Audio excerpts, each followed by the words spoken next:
Hello and welcome to another marvelous video. We are back to explore another iconic character from the world of He-Man and the Masters of the Universe, and today's character is Cringer. Cringer is Prince Adam's fearless friend and pet cat. When Adam needs to defend Eternia by transforming into He-Man, he can use the same power to transform Cringer into the fearsome Battlecat. Although Battlecat is a fearless and mighty warrior in the fight against evil, Cringer is a sluggish, craven beast who flees at the first sign of danger. Despite being a complete coward, he is devoted to Adam and has placed himself between Adam and danger many times. What's his story? Stick with us to find out. Before we go into our explanation, we have a very small request. If you like our content, please support us by subscribing to our channel. This is a small click for you, but for us, it means a lot. Thank you. Let's begin.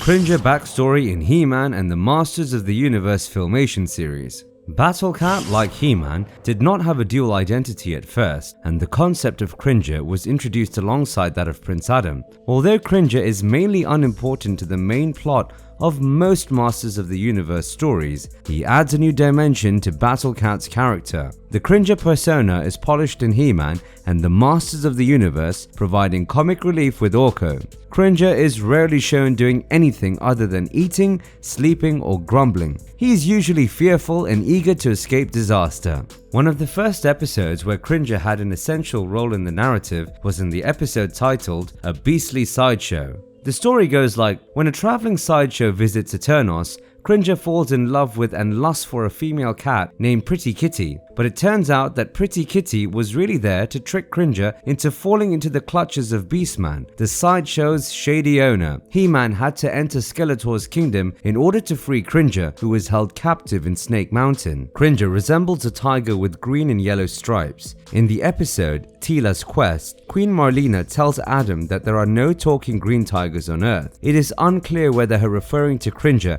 as a tiger means he is called a tiger on Eternia, or if she is making a comparison, but Evil Lynn also refers to Cringer as a tiger in the episode A Beastly Sideshow, and the boy is surprised that he is a talking tiger in the episode House of Shakoti. The story of how Cringer came into their lives and how he changed into the Battlecat for the first time was appropriately explained in the episode Battlecat. In the episode, Man-at-Arms recounts to Orko a story about Adam discovering Cringer before the Trollen arrived in Eternia. In the story, Adam was on his way to a camping vacation in the hills when he agreed to put Duncan's latest invention, a gadget that simulates the noises of various wild creatures, to the test. Adam spent his expedition photographing the animals he encountered, including a spine deer, but he ultimately came upon a ravenous saber cat attacking a green tiger cub. Adam swiftly tried to scare the beast away by imitating the sound of a manticore with his gadget. Adam discovered the injured and alone cub and brought it back to the royal palace for Man-at-Arms to heal.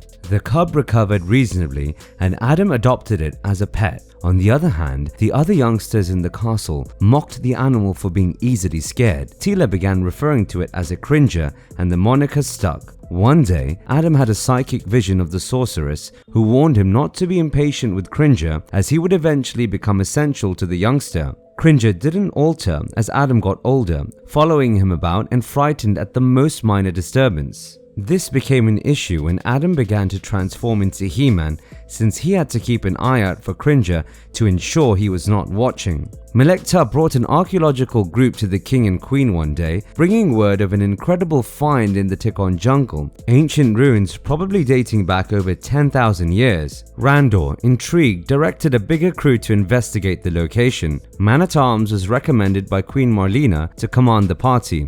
Ram Man and Teela have also been appointed on the journey.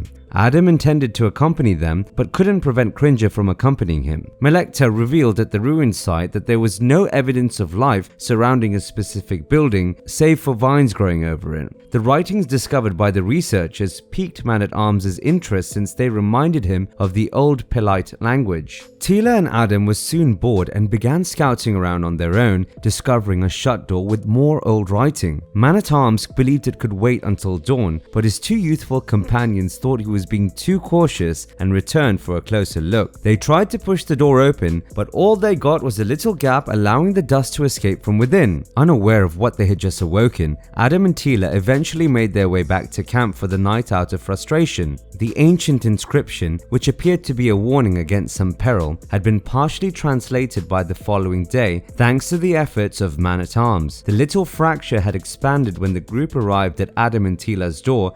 A gigantic creature emerged as soon as they unlocked the door. The sorceress sensed this disaster from Castle Grayskull far away and identified the beast as Gedge. She changed into Zor out of concern and used her wings to fly to her companion's rescue. Adam sneaked away to become He-Man as Man-at-Arms, Ram-Man, Teela, and several royal guards attempted to halt the Gedge. Cringer, though he was able to follow him and saw the transformation, when He-Man accidentally pointed his power sword in Cringer's direction, a bolt of electricity changed the fearful tiger into a giant, fiercer beast despite He-Man's best efforts to persuade his companion that he was still Adam. He-Man was perplexed until he recalled the sorceress's counsel from the past. He received a call from Zoar while riding his transformed companion into combat, telling him to employ Battlecat to aid him in recapturing the Jedge. Eventually, He-Man and Battlecat worked together to outmaneuver the Jedge and lead it back to its prison, where the others had set up explosives to shut it within. Man-at-Arms concludes his narrative by telling Orko that the Jedge would not have fled in the first place if Adam and Teela had heeded his warning. Cringer observes that he wouldn't have evolved into Battlecat either, but Adam is delighted that he did, stating that He-Man would be pretty lonely without Battlecat. Battlecat is totally Cringer's polar opposite. He is twice Cringer's size, talks with a snarl, and has a mighty roar that can be heard from a distance. He also receives a suit of crimson armor and a saddle for He-Man to ride on. He mainly acts as a mount for He-Man, although he is also known for fighting baddies. The cartoon's idea is that for Adam to become He-Man, he must lift the power sword and call upon the power of Grayskull. He transforms into He-Man and unleashes a powerful sword blast on Cringer, transforming Cringer into the menacing Battlecat. He-Man can do this at any moment, not just during his own change, as shown in the Temple of the Sun episode. Cringer constantly attempts to argue his way out of being transformed into Battlecat out of fear. On occasion, he has just run away from the power. In one episode, Cringer was turning around to run when the sword's discharge bounced off a cave wall, converting him into Battlecat anyway. Although Cringer reluctantly acknowledges that Battlecat is helpful to have on hand when needed, there are moments when he appears to dislike him. However, after he transforms into Battlecat, he is less philosophical and does not frequently comment on his contradictory character. However, it is evident that Cringer and Battlecat are on the same page and have similar goals. This is evident when Battlecat is furious with Moke for stealing Cringer's steak in the episode titled The Gamesman, calling it my meal. Again in the episode titled The Cat and the Spider, Cringer blushes at Katrina's affection for Battlecat.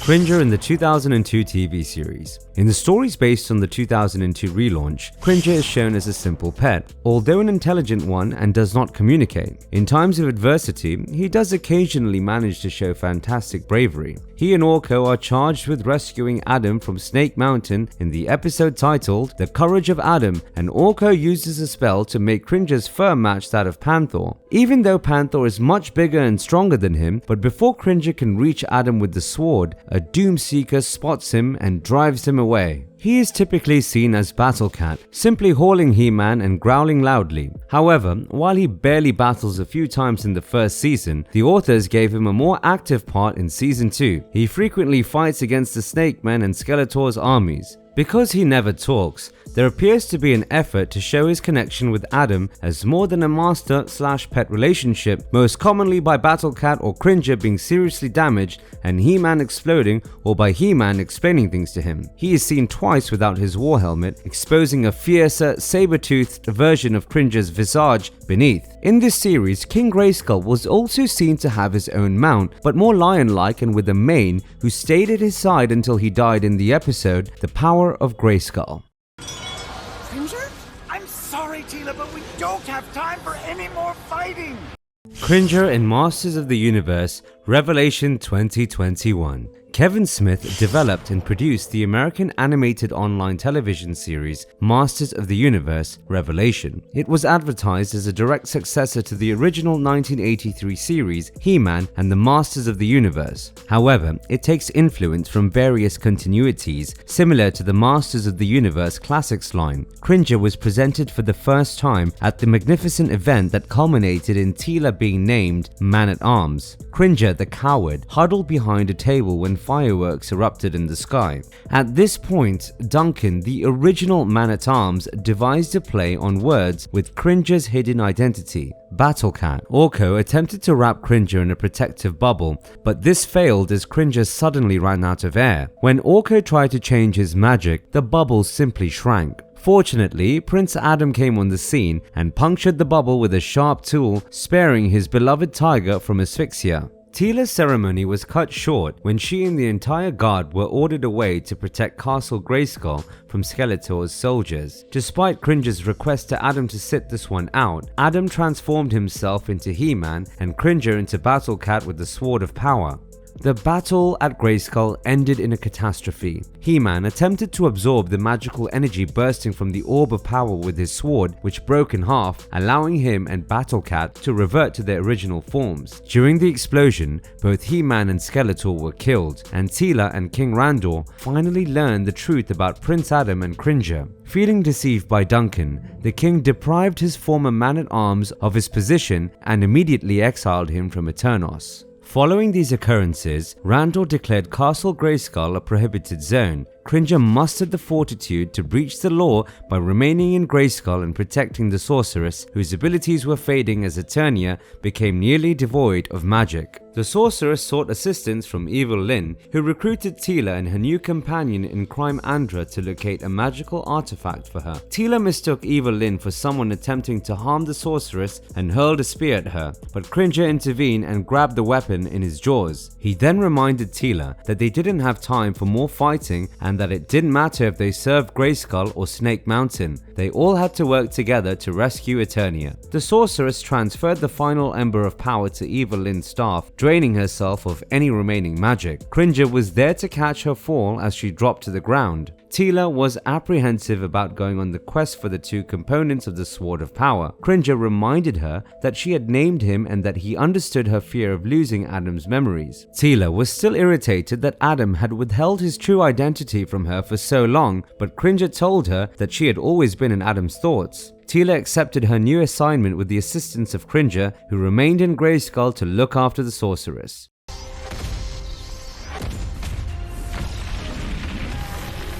Cringer in Netflix's He-Man and the Masters of the Universe. Cringer is one of the main characters of Netflix's He-Man and the Masters of the Universe series released in 2021. Cringer was an adult member of the Tiger Tribe, a group of tigers that coexisted with humans in Eternia's jungle. Cringer lost his claws and acquired his moniker as a young tiger cub after being taken into Arkaz's employ alongside numerous other clan members, including Bash, Katuna, and Prowler. When Cringer declined to battle in the Hunter's Pit, Arkaz amputated his claws. After that, he discovered a lost youngster called Adam roaming through the woods and accepted him into the clan. Cringer often grieves the loss of his claws and yearns to go hunting again. When he ventured into the forest, he was ambushed by poacher bots who caught him for Arkaz and placed him into a confinement unit suspended from a transport vessel. Cringer was rescued by Adam and Crass, who destroyed the poacher bots, crashed the spacecraft, and freed Cringer by replicating a game of Ramball. They were shocked to see a young hand witch named Teela up in a tree when they returned to the hamlet. Soon after, Teela's erstwhile partners Evelyn, Cronus, and Duncan assaulted the settlement with reprogrammed poacher bots. The bots started burning down the settlement, and Crass tried to slam Duncan, but Cringer stopped her since Duncan had realized his mistake and had just protected Cringer from one of the bots. Adam drew the sword of Grayskull that Teela had taken with her into the fight. Magical runes were projected around the sword's blade due to the interaction between the crest on his cuff and the one on its hilt. In front of Cringer and Crass, Adam changed into the most powerful man in the universe as he read aloud the magic words. Adam destroyed the poacher bots in his new, more potent form, but in the process, he knocked himself unconscious and sapped the sword's strength. After facing Cronus, Cringer and Crass were saved by Duncan piloting the Wind Raider. Along with picking up Teela against Crass's desires, they also grabbed Adam, who had returned to his natural self. The young heroes were assaulted the following day by yet another significant member of Poacher Bots, but they were fended off by a man named Keldor, who was said to be Adam's uncle. However, Keldor quickly seized the blade and slashed his nephew before ordering Cronus to launch a rocket at the remaining warriors from his position on a distant cliff. Outside the bomb zone, Cringer and Duncan tried to save their comrades. Duncan hastily put together a set of artificial claws for Cringer to wear to do this. Cringer drilled a large enough hole in the boulders for Duncan to use a remote control to switch on the ship's engines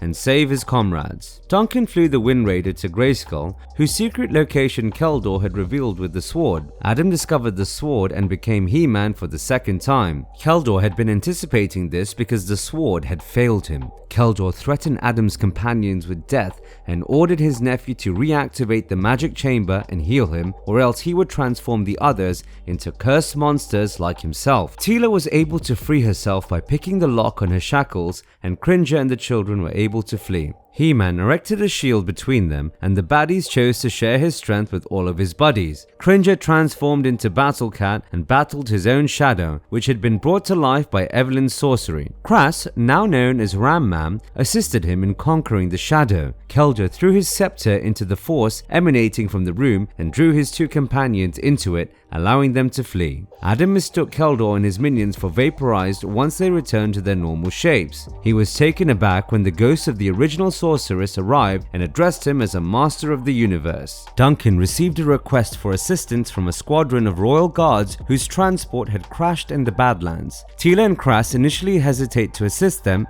but eventually agree. In the Badlands, Adam uses the sword to empower himself and his comrades, while Teela chooses to remain herself rather than becoming the sorceress. They quickly discovered that the soldiers were seeking Teela and He-Man, and that they had been attacked by battle bones, the bones of slain animals resurrected by havoc magic. He-Man realized that his uncle was most likely still alive as a result of this. When Teela finally embraced her role as the sorceress, the gang was able to overpower the battle bones. Eldris began teaching the young heroes the way of the universe's masters. The young masters returned to Eternos in the quest of RKO, a Duncan-created bot who mistook itself for the legendary court wizard Orko the Great. When Teela used magic to keep them all out of King Randor's sight, Cringer's tail made her sneeze and the enchantment was shattered. Cringer charged up to face Colossa, a suit of armor animated by RKO in the likeness of an old opponent defeated by the actual Orko. While Teela stayed in Grayskull, Adam, Crass and Cringer decided to visit the Tiger Tribe to find out where Keldor was hiding. Cringer was attacked by poacher bots and was shortly pursued by his old foe, Arkaz. Arkaz was astonished to find that Cringer was still going by the insulting name. Cringer stated that it was a more dignified moniker than Killer, as he rejoins Prowler, Katuna and Bash. Unfortunately, they are all under Arkaz's control and have been instructed to assault Cringer. After escaping from a net, Adam and Kraus came to Cringer's aid, but Cringer felt the power of Grayskull flowing through him to the new claws built by Duncan, prompting him to call upon the power itself and transform into Battlecat without the use of the Sword of Grayskull, which was in possession of Arkaz at the time. Adam grasped the sword and all along with Kraus turned. While facing Arkaz, Battlecat advised He-Man and Ram-Man not to harm the three tigers under Arkaz's power. The other three tigers' enchantment was broken when Cringer snatched the Hunter's Whip and control device and they reverted to their original selves. Ram-Man believed they should stay and guard the Tiger Tribe's hamlet, but He-Man declined, believing his responsibilities had grown. Battlecat allied with He-Man, forcing Ram-Man to grow enraged and set off on her own toward the hamlet. When the young masters landed in the Fright Zone, they chose not to power up immediately for fear of altering Keldor to their presence. Cringer saved Duncan after he was swallowed by a giant battle bone in the Fright Zone. They quickly recognized Keldor was aware of their approach and powdered up before approaching Snake Mountain. They were then escorted into a room of sacrifices. Keldor identified himself as Skeletor and then shared his havoc power with his minions, for the first time changing Arkaz into Beastman, Evelyn into Evil Lyn, and Cronus into Trapjaw. Battlecat was confronted by Beastman, who used his battle Echo attack to counter the cat's blade wheels. When Skeletor's Havoc power destroyed He-Man's sword, all of the Masters of the Universe returned to their regular selves and were caught and bound. The Red Legion of Eternos, led by General Dolos, arrived at Snake Mountain at the same time. Although Dolos was under Skeletor's authority and notified him that the Legion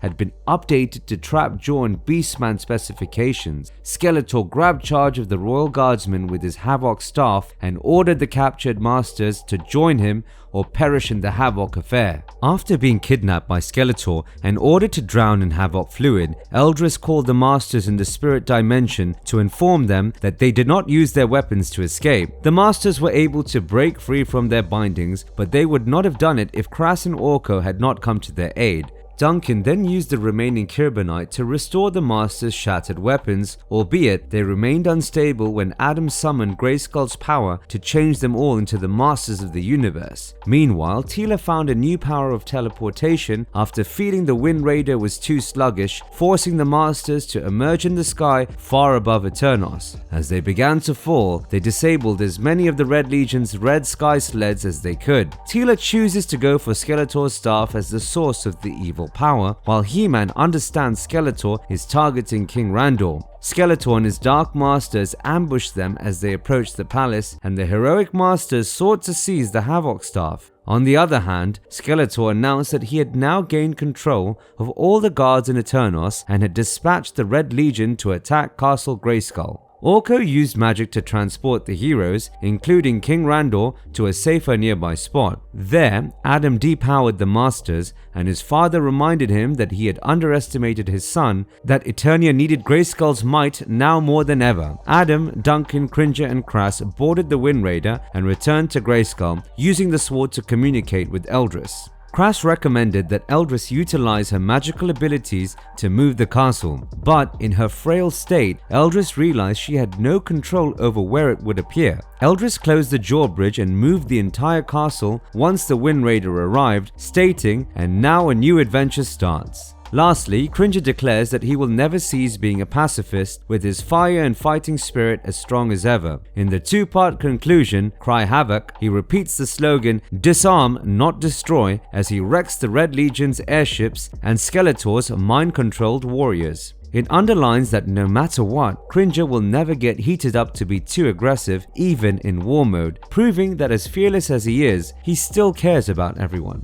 Speaking of Cringer's personality in the series, his attitude toward Adam and the other Masters is comparable to that of a wise elderly mentor or an experienced parent. Cringer took an immediate fancy to the orphan Prince Adam and adopted him out of love after their first meeting. He is cautious and constantly chooses to avoid unnecessary risks in order to guarantee the safety of his tribe and friends. His inability to fight is due to his declawing. With such a clear disadvantage on his side, Cringer instead chooses to outmaneuver and scare his opponents. Cringer began to revive his previous fighting spirit only when Duncan equipped him with metal claws. He comes across as somewhat snarky with a dry sense of humor as the seasoned and mildly jaded adult among the Masters of the Universe. Now, let's talk about his skills and abilities a bit. Cringer is a tiger, thus he has keener senses than humans and is good at tracking. Cringer transforms into Battlecat after being boosted by Grayskull. He receives heightened strength, awareness, speed, and aggression,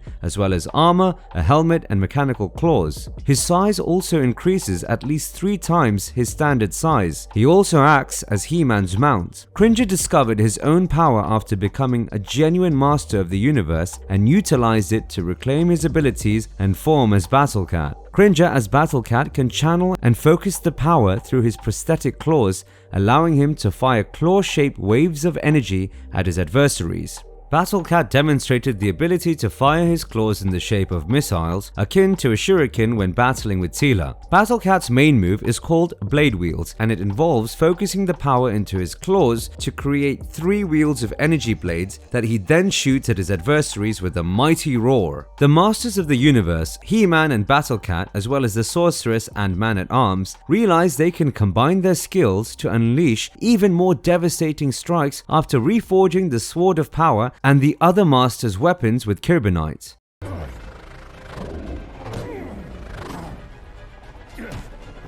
Marvelous verdict. Almost all our favorite childhood characters have a very loyal and fearless pet beside them. Tintin has Snowy, Asterix and Obelix have Dogmatix, Richie Rich has Dollar, and even action characters like Batman and Superman have Ace and Crypto respectively. Cringer can clearly make his position permanent amidst them, as he belongs to the same league as all these canines, being one of the most famous feline characters of that time. He started as a supporting character for comic relief, but over the years he has become a true master of the universe and appears as a central character in all the narratives.